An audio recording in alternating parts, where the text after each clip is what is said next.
ನಾವೀಗ ಗೋರಖ್ಪುರದ ಗೋರಖ್ನಾಥ್ ಮಂದಿರದಲ್ಲಿದ್ದೇವೆ. ಇಲ್ಲಿ ಮಂದಿರದ ಪೂಜಾರಿ ಆಗಿರುವಂತಹ ಯೋಗಿ ಸೋಮನಾಥ್ ಅವರು ನಮ್ಮ ಜೊತೆಗಿದ್ದಾರೆ. ಇವರು ಕೂಡ ಯೋಗಿ ಆದಿತ್ಯನಾಥ್ ಅವರ ಜೊತೆಗೆ निकट संपर्क ಹೊಂದಿದ್ದು ಅವ್ರ ಜೊತೆಗೆ ಕೆಲಸ ಮಾಡ್ತಾರೆ. योगी सोमनाथ जी, मुझे थोड़ा ये मंदिर के बारे में, गोरखनाथ ये पीठ के बारे में थोड़ा हिस्ट्री का इन्फॉर्मेशन देना. This is ancient temple and Gorakhnath ji came here in Treta Yuga and he did meditation here, and this place is very old, and Gorakhnath came from Himachal Jwalaji to beg.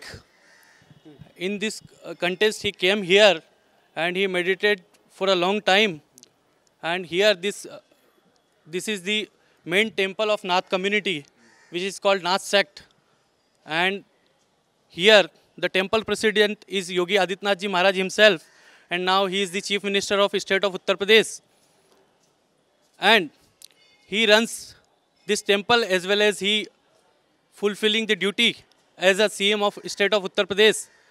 And the main deity of this temple is Guru Gorakhnath ji. He is the form of Lord Shiva. We can say incarnation of Lord Shiva.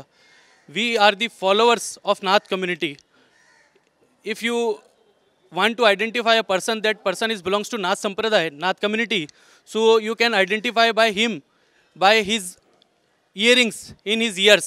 This is the second procedure when we took initiation. First is the tail cutting and second is ear piercing process, which is done by only by our spiritual master. Yogi ji और महंत अवैधनाथ जी का संपर्क कैसे हुआ था? Actually our beloved Maharaj ji since childhood, हमारे पूज्य महाराज जी बचपन से ही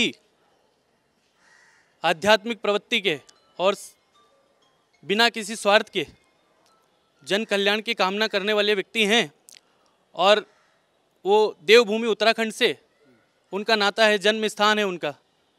तो देवभूमि में जितने भी जन्म लेने वाले पुरुष महिलाएं वहाँ के सभी ही आध्यात्मिक होते हैं, और वही उसी भूमि का पुण्य प्रताप है कि वो गोरक्षपीठाधीश्वर पूज्य ब्रह्मलीन महंत दिग्विजय अवैधनाथ जी महाराज से जुड़े और उनके शिष्य हुए, और उसी आगे चलकर वो गोरक्षपीठ के उत्तराधिकारी हुए हैं उन्हीं के माध्यम से.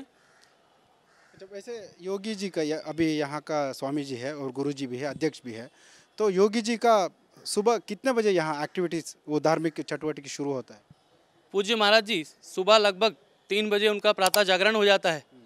उसके बाद नित्य कार्यक्रम के बाद अपनी पूजा पाठ करके जो भी समस्त विधि विधान से पूजा करनी होती है वो करके सुबह लगभग 6:45 तक मंदिर के दर्शन करते हुए गौशाला में लगभग 30 मिनट दे करके स्मृति भवन, जिसको कि लाइब्रेरी के नाम से जाना जाता है, वहाँ से आगे बढ़कर हिंदू सेवा आश्रम, जिसमें जनता की समस्या सुन के और पुनः कार्यालय में बैठते हैं और समस्या सुनकर, और लगभग उनका जलपान का समय 9 बजे हो जाता है. उसके बाद अन्य मठ की अन्य व्यवस्थाएं देखकर आगे जो भी उनके एज ए मुख्यमंत्री के रूप में जो भी उनको दायित्व का निर्वहन करना होता है, उसके लिए वे आगे मार्ग प्रशस्त करते हैं. वैसे ये मठ में जनता दरबार भी होता है क्या? हाँ, जनता दरबार होता है हिंदू सेवा आश्रम में, जिसमें जितने भी जिनकी भी जन समस्या हैं वे सब आते हैं और उनको विधिवत बिठाया जाता है. उसके बाद पूज्य महाराज जी जाते हैं और उनसे 1 बाय 1 सभी के एप्लीकेशंस लेते हैं और ऑफिशियल्स को डायरेक्ट करते हैं कि इस पे जल्द से जल्द एक्शन लिया जाए. वैसे गोरखपुर से बाहर का लोग बहुत रैशनल लोग बोलते हैं कि योगी जी कट्टर हिंदूवादी है, ज़्यादा हिंदुत्व का प्रचार करता है और दूसरा रिलीजन को ज़्यादा मानते नहीं. यहाँ के लोगों का मन में ऐसा है क्या, या डिफरेंट ओपिनियन? देखिए, आप देखेंगे तो हमारे मठ में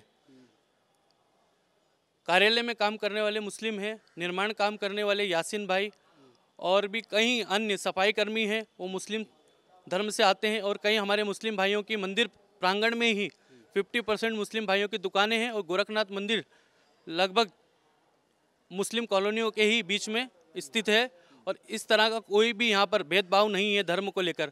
हमारे भंडार में लगभग 1000 लोग रोज भोजन करते हैं गोरखनाथ मंदिर में, जिसमें किसी भी प्रकार का जाति मत पंथ किसी का कोई भेद नहीं है. जो आम धारणा है ये धारणा मिथ्या है. क्यों बहुत बाहर का लोग बोलते हैं ये हिंदू मुसलमान करते हैं योगी जी, ऐसा क्यों बोलते हैं? तो आपको क्या देखिए पूज्य महाराज जी जो कानून के विरुद्ध काम करते हैं उन लोगों के खिलाफ है, किसी धर्म के खिलाफ नहीं है।